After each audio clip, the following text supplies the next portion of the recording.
back to 2009. Through 2011 as a good man, and not using the disco for them, gets on to fly Cardiff, which is racing fast jet training. This left-hand turn over the top of those raw ladies just there.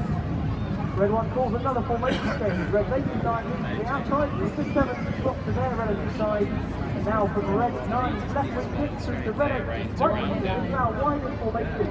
It measures 100 feet, 100 metres or 300 feet wide. Now let's have some massive applause, ladies and gentlemen. Let's have a patriotic cheer at that with the red, white and blue. And we show you Phoenix.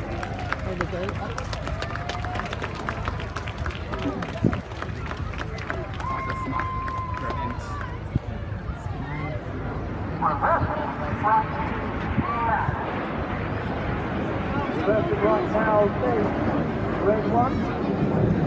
A red one would like to say a big hello to Lockie, who's here watching today. The big Red Arrow fan. The red one says hello to Lockie. I hope you're enjoying the play. On the leader's right wing is the first of our 3 new pilots this year. He is red 2, Lieutenant Mike Bowden. Mike started his career in the Royal Air Force as an instructor on the Hawk, and then moved on to fly both the Harrier GR9 and the Tornado GR4 before he joined the Red Arrow.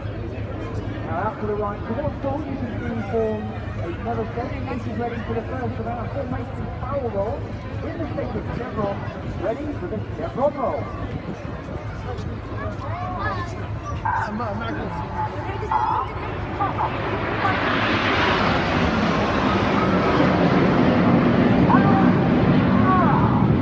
Well, let's give the pilots a big wave because they go upside down now at 2.5 down to 400 miles an hour. This aircraft is a 400 feet. Why is that one? Not very serious. The chevron shape, you've got red one at the front in the middle, then we fly with our odd-numbered pilots on the left and our even-numbered pilots fly on the right. There 3 years we can see the pilots will start at the front of the rear, and then year 3 they move further back. On the lead left wing, coming back again. Coming back. Cox is actually from New Zealand, but he moved to the UK to join the Royal Air Force.